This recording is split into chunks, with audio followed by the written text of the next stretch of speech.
Hello everyone. Today we are going to talk about 3 cool things to look out for on the Royal Mile.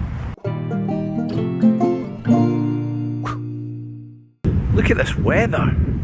It's the 12th of July right now. It's sitting at about 16 degrees Celsius. We're having a few random showers, but look at it. This is nice. This is like summertime. Yeah, so this week I thought, last week I was just wandering about. After I did last week's video, I was just wandering about the Royal Mile, and I always kind of look for things to tell you guys, because I'm not an expert and I don't know everything, so I spot things and then I try to research a little, and and sometimes I find things and sometimes I don't. But I did spot a couple of things last week. Funnily enough, I'm not actually using any of them because they were just plaques and things like that, and at some point I might. But it did make me, want to look up other things about the Royal Mile, which I do randomly anyway, because I'm that kind of guy, and I'm sad and I'm geeky, but you know that already, and I'm not surprising you, and I'm rambling, but we're early in the video, and that's just the way it's going to go today. I looked up just lesser known stories about the Royal Mile, and I found 3 which I thought, if you were here and you're wandering up and down the Royal Mile, everyone looks about the Royal Mile, you know what I mean? They're like, oh, look at that old building, oh, look at that shop, oh, look at this. And I just thought, I bet these 3 things people walk past and have no idea what they are. So if you're with people and you're wandering about and you're just enjoy giving little facts and things and looking like you know stuff, these are 3 little things that as you're going about, you can go, did you know? Did you know? And then people will be like, you're really cool and interested, and you'll be like, yeah, yes I am. So we're going to start at the top of the Royal Mile, we're going to end up at the bottom of the Royal Mile, and we're going to show you 3 things to look out for on the way. So first I've got to walk to the top of the Royal Mile. You'd really think I'd be fitter than I actually am, and I'm not. I'm really not. We're here at the top of the Royal Mile, right beside Edinburgh Castle. There's Edinburgh Castle right there, through there. I know it's difficult to see, but it's because all the rostra and stadium seats and everything are up for the military tattoo, but before that, the concerts at the castle. In fact, let's take a quick look up there. This is extra already, but let's have a quick look up there just to show you. So I've came on the castle esplanade just now, just to show you what it's like, and this is what it's going to be like here now till the end of August, till they start taking it down, till the military tattoo's finished. So if you're coming this summer, expect this to be here. So this is us, that's the castle view right now. That part right there, the stage right there, that's not going to be there for a long time, just for the next few weeks, because the castles at the concert are going to be playing the castles at the concert at the castles. I am not doing well this morning. It's the sun, it's throwing me off. Not used to it. Anyway, yes, so the concerts at the castle are going on first.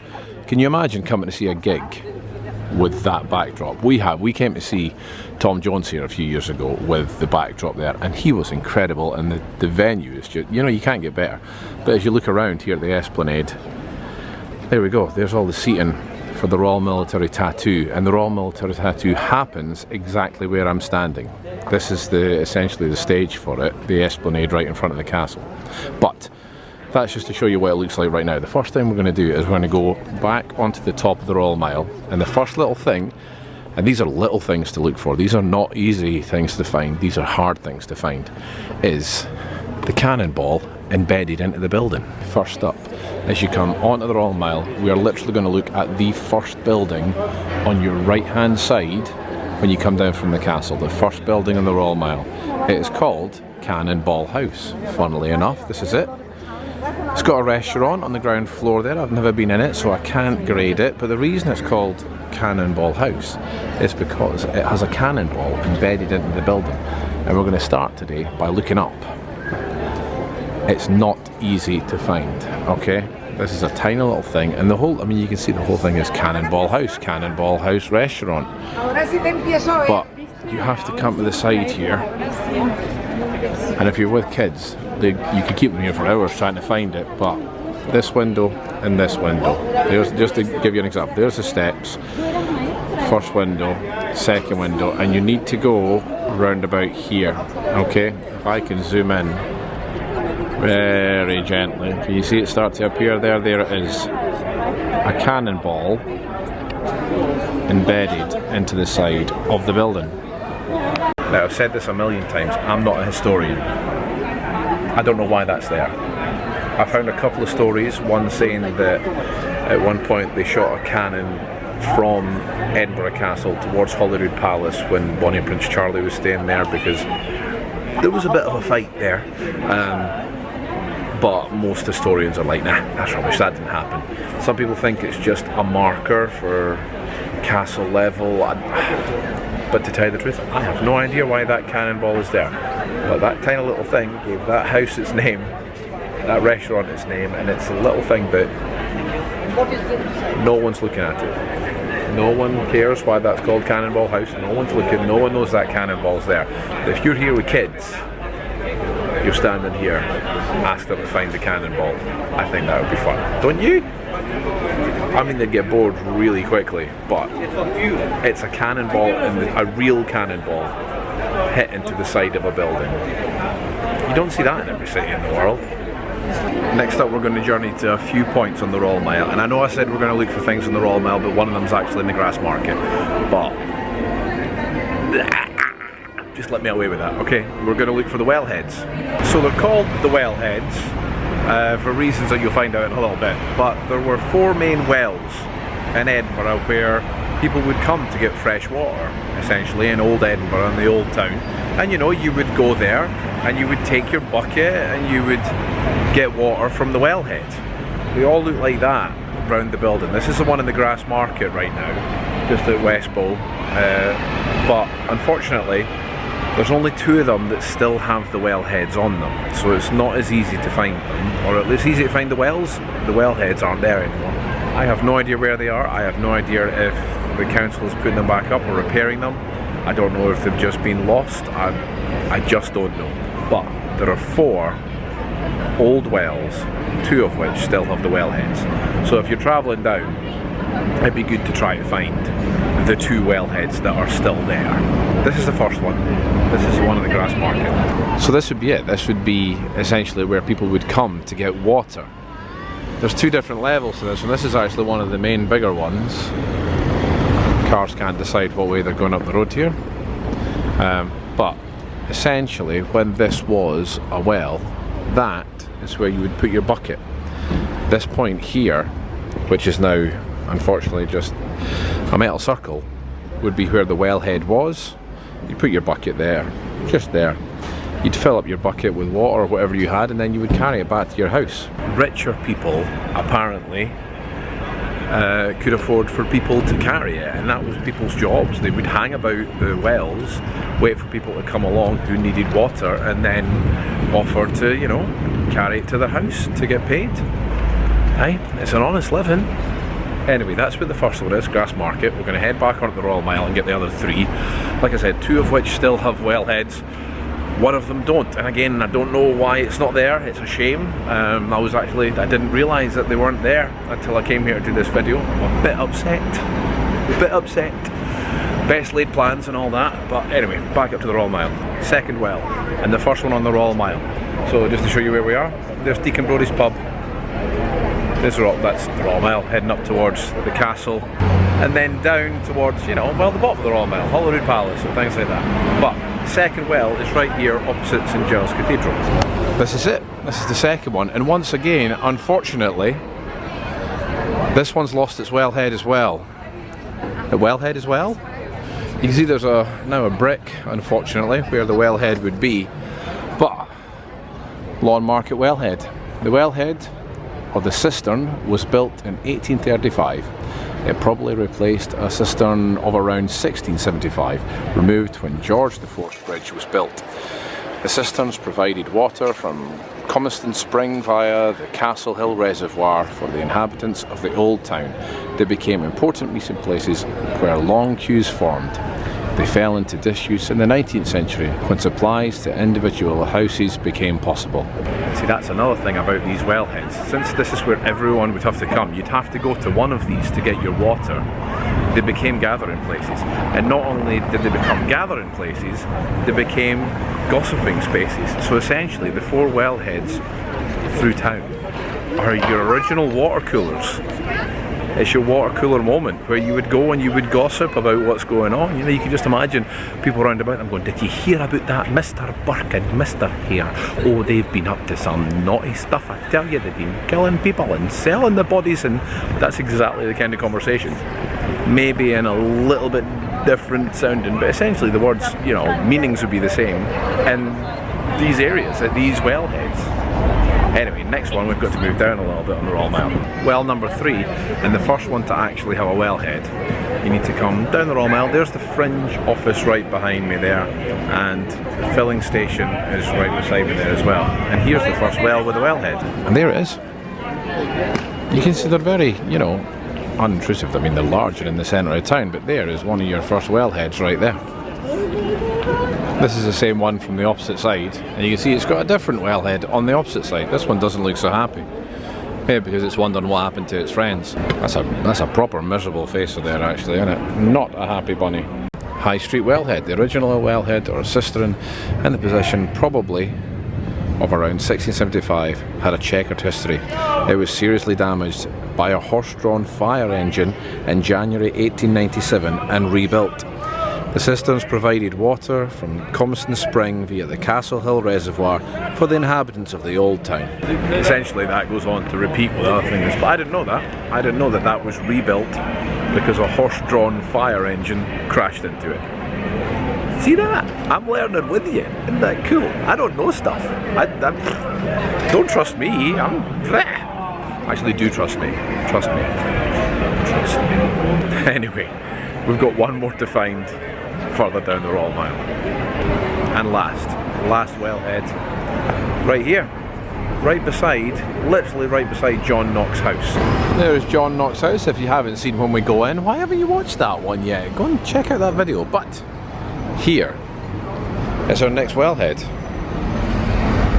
This is the other side of it, but it looks like that wellhead looks very similar to the one on the one side, not two different ones this time. So I suppose if you're going with kids, you could search for the 3 different wellheads. The Edinburgh wellhead. This wellhead or cistern is the oldest of the surviving cisterns, designed by Sir William Bruce, survivor of the Royal Works. First built, oh geez, that scared the living, oh he's doing it again. That bus is just, you know, trying to make me have an accident. Where were we? I've lost my place. Survivor of the Royal Works and first built by Robert Milne, King's Master Mason in around 1675. Isn't that funny?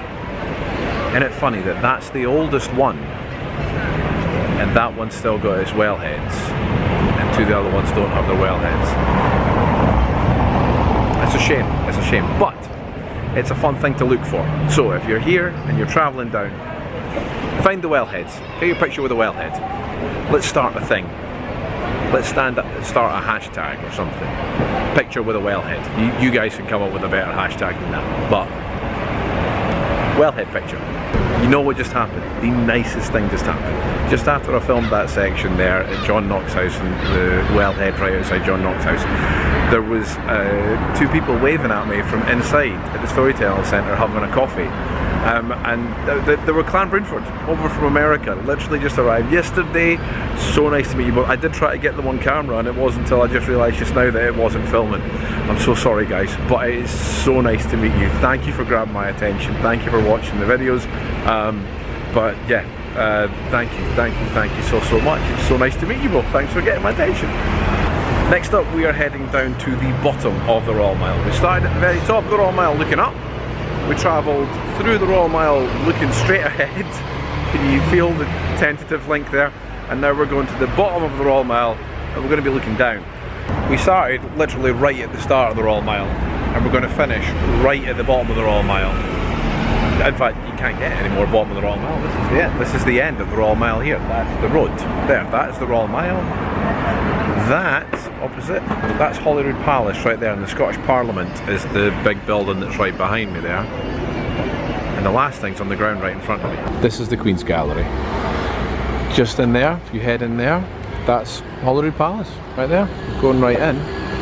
But, if you look down, when you're right where I am, you will see an S on the ground. And if we travel along, you'll see a second S. And then if you go even further Unfortunately not quite hidden. There's the third S, and that marks a line of sanctuary. That's the sanctuary line. What it used to be is when that was more of an abbey, that would mark a 5 mile, I think it must have been a 5 mile radius, a circle of 5 mil for sanctuary for anyone that needed it. Mostly it was for against debtors who needed sanctuary so they weren't going to get bullied or beat up or harassed for whatever it was they were thinking. I think round about 1650s it changed to just people who were in debt from money, and then round about 1880 Queen Victoria changed the law so it kind of people couldn't get harassed for the debt, so it became obsolete. But yeah, if you were in debt you could stay in the abbey. You would have to pay. You didn't get it for free. It wasn't, can I get sanctuary? And they go, yeah, and you come, there's some free food and water. You would have to pay essentially rent. You would get food and water and things, and that, funnily enough, would be slightly more expensive than paying for it outside the walls, but you're paying for the safety of not getting harassed for the debt. So Monday to Saturday, you would stay in that sanctuary line, you would stay in that safe area, and debtors would not be able to hurt you. And on a Sunday, you were free to leave the space of sanctuary, and debtors weren't allowed to touch you then either. So that is what that is. That's what those three S's on the ground are. That no one looks at. No one's looking at them. No one's spotting them. No one's seeing them. But they're there, and that's what they're for. It's a funny little thing, isn't it? That sort of, this is a safe place. Safe. S again. Safe. So yeah, they don't. There were buildings along the route as well. I think this one actually, the Queen's Gallery one, is the only one remaining that I think became the residence for the people who were needing sanctuary. Obviously, it's now the Queen's Gallery. That part there, not that part, because that looks more like a church to me. But that part there, I think, is the last remaining part of sanctuary buildings where you would be staying in, where debtors could not get you. Isn't that cool? Isn't that a funny, nice little one? 3 little stories as you travel down the Royal Mile that you probably wouldn't notice. Most people will walk past them all the time and not really see them. Cannonball and the S's on the ground especially, you might notice the funny faces. So like I was saying, looking at these buildings now, I think just this part here, this one here, is the last remaining building that people would stay in if they were seeking sanctuary right there, which is now the Queen's Gallery shop and ticket office to Holyrood Palace. So completely different life now. And there we have it, guys. 3 nice little stories, nice little things to look out for as you're travelling down the Royal Mile that you would probably miss. It was so nice to meet that couple as well. If any of you see me out and about filming, grab my attention, let me come up and say hello and thank you for watching the videos. While we're on that subject, why don't you subscribe? Please subscribe, guys. We're getting there. If we hit 5,000, I'm going to do my first live YouTube thing. We're not quite at 4,000 yet, but we are almost there. So please subscribe, leave a comment, give the video a like. Please give the video a like. But yeah, I think that'll do us today, guys. So, oh, and please help get the channel out there. If you really don't mind, you know, share it on what do you call it, Facebook groups that are coming to Scotland or anything like that. It would help amazingly. But yeah, I think that'll do us for today, guys. Till next time, bye humans.